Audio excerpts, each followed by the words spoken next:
was there, Chief Nish Duraiappah. Chief, such a big initiative, such a good initiative because in policing, one is controlling the crime, the other is engaging with the communities. So far, important, and what are the result is completing 1 year of Chief? Thank you, and you're absolutely right. I think people perceive or think of us as just responding to emergencies or responses, but we know that public trust and all the pressures we're seeing in the community have to be balanced with understanding the community's needs, because if we serve them in a way that doesn't meet their needs, then we're failing the community. And so what we discovered is, particularly after my arrival here, is of course with the largest South Asian diaspora outside of South Asia itself, right here in Canada, North America, right in Peel, is that there was a need for us to shift how we serve them. So, Deputy Chief Mark Andrews and I had multiple conversations in 2019, 2020 about what we can do.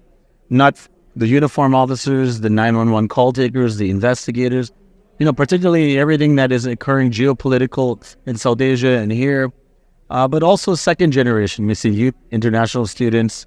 You and I have talked about so many of the pressures. So all these things need for us to change how we deliver our service.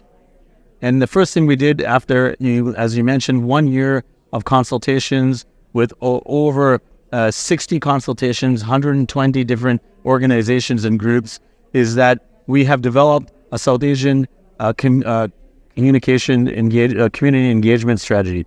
South Asian Communication Engagement Strategy, SACE.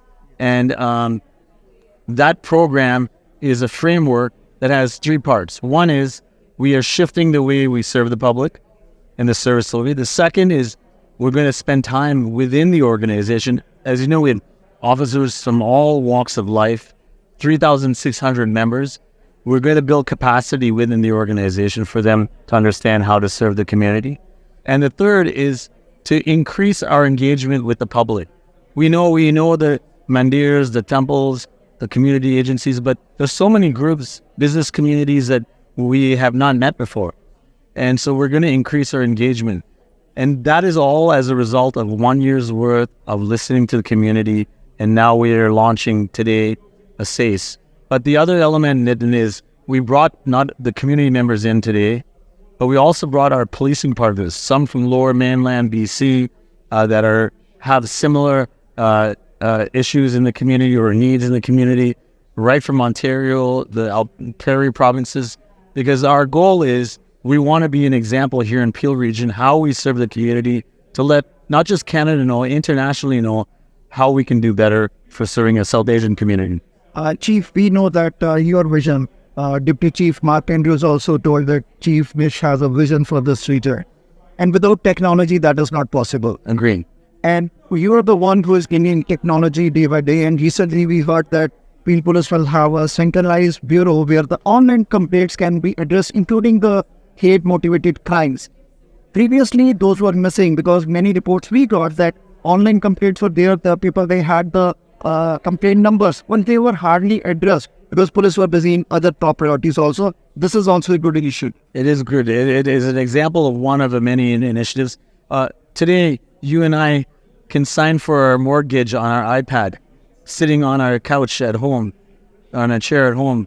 But for people not to be able to make a report online is, and we had the ability of doing it before, but what's happened now is we've expanded it to include more opportunities, including hate crimes, because now we know there are hate incidents which don't meet the threshold of a crime, but we treat them just as important.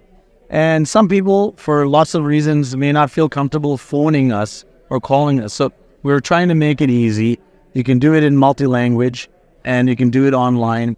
But technology is a platform for us to do better. We have, of course, body cameras. We now have the ability to link into the city's CCTV cameras to come into a 911 communication. We can live stream. We have drone technology, automated license plate readers. Our officers have mobile phones. They can. We're now going to start doing electronic note taking. So technology will allow us to serve the community better. It is a vehicle for making things better here. And what next in the technology, what you want to implement, which is hard there now? Beneficial non-environment. Yes, the next step is to use technology that's not new, but artificial intelligence, and it can be used through facial recognition or other ways, is a valuable tool for us. What we've learned, very similar to this initiative today, the SACE, is that we want to spend time with the community so they can tell us what their concerns are before we use the tools. So we have done many months of consultations, and we'll be proceeding with policies that are community-driven to use artificial intelligence, even for the recognition of a vehicle or matching photos of a suspect, or even to listen to language. If somebody's calling 911, we can discern it's not an emergency, this is an emergency. We can save time from people waiting on 911. So that's all coming. So, Chief, final question. Many people, they come here, they commit the crime and they flow back to the other countries. Philippine police interacted with other different countries' police so that the criminal crime has happened on this south and they flow back to the other countries. And also, we have seen many incidents of this nature. So, what is police action or collaboration with other agencies? So the thankful thing is today we had representation from the RCMP, O Division, and Interpol, which we are now working very closely with as it relates to not just property crimes that go and funds that go overseas, but also individuals. So we have a very close working relationship. But that is obviously a big concern for us, the ability for people to commit a crime and leave. Sometimes it might be a violent incident and they go back to a foreign country. We have to work through all our bilateral agreements with these international entities. But I can tell you that I have never seen the strength of our ability to work internationally as close as it is now as it did 5 years, 15, 20 years ago. For me, it's my 30th year now, and it is better than it had been ever, but there's always more to be done.